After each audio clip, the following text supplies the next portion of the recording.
జగ్గంపేటలో స్థానిక కాకినాడ రోడ్డులో గల ఎన్టీఆర్ స్మారక మందిరం వద్ద గత 3 సంవత్సరాలుగా జగ్గంపేట శాసనసభ్యుడు జ్యోతుల నెహ్రూ, కాకినాడ జిల్లా టీడీపీ అధ్యక్షుడు నవీన్ ఆధ్వర్యంలో దాతల సహకారంతో నిర్వహిస్తున్న అన్నా క్యాంటీన్లో అన్నదానం నిర్వహించారు. గండేపల్లి మండలం మల్లేపల్లి గ్రామానికి చెందిన స్వర్గీయ దిడ్డి వెంకటరాజు, వెంకటరత్నం దంపతుల జ్ఞాపకార్థం వారి మనువలు చక్రవర్తి వెంకటరాజు ఆర్థిక సహాయంతో ఈ అన్నదానం ఏర్పాటు చేశారు. ఎమ్మెల్యే జ్యోతుల నెహ్రూ ముఖ్య అతిథిగా హాజరై అన్నదానం ప్రారంభించి పేదలకు అన్నం వడ్డించారు. ఈ సందర్భంగా ఆయన మాట్లాడుతూ తెలుగుదేశం ప్రభుత్వం పేదవారి ఆకలి తీర్చేందుకు అన్నా క్యాంటీన్లు ఏర్పాటు చేస్తే గత వైసీపీ ప్రభుత్వం అన్నా క్యాంటీన్లు రద్దు చేసిందని దుయ్యబట్టారు. అప్పటి నుంచి జగ్గంపేటలో కూడా గత 3 సంవత్సరాలుగా అన్నా క్యాంటీన్ నిర్వహిస్తున్నామని గుర్తు చేశారు. ఇక్కడ ప్రభుత్వం అన్నా క్యాంటీన్లు ఏర్పాటు చేసే వరకు దాతల సహకారంతో ఈ క్యాంటీన్ కొనసాగిస్తామని నెహ్రూ అన్నారు.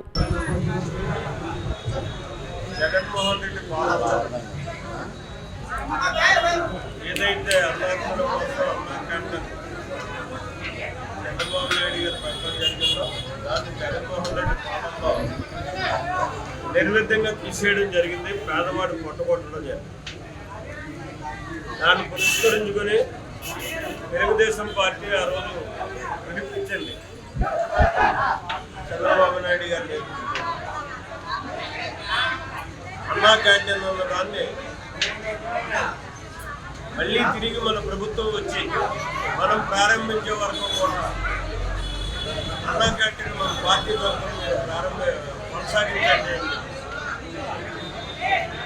దాన్ని పురస్కరించుకొని అప్పటి నుంచి కూడా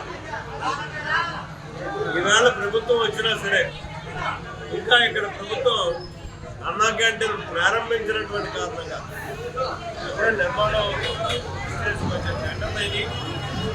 ఆ టెండర్లు అయిన తర్వాత నిర్మాణం అయిన తర్వాత ఇక్కడ ప్రారంభించడం జరిగింది. అప్పటి వరకు కూడా జగ్గంపేట నియోజకవర్గంలో ప్రతి సోమవారం అన్నా క్యాంటీన్ని నిర్విధంగా కార్యకర్తల యొక్క నాయకుల యొక్క సహకారంతో కొనసాగడం జరుగుతుంది. అందులో భాగంగానే ఇవాళ సోమవారం గండేపల్లి మండల ప్రధాన కార్యదర్శి, మండల పార్టీ ప్రధాన కార్యదర్శి కెటి శ్రీని గారు ఆర్థిక సహకారంతో ఇవాళ ఈ అన్నా క్యాంటీన్ని కొనసాగిస్తున్నాం.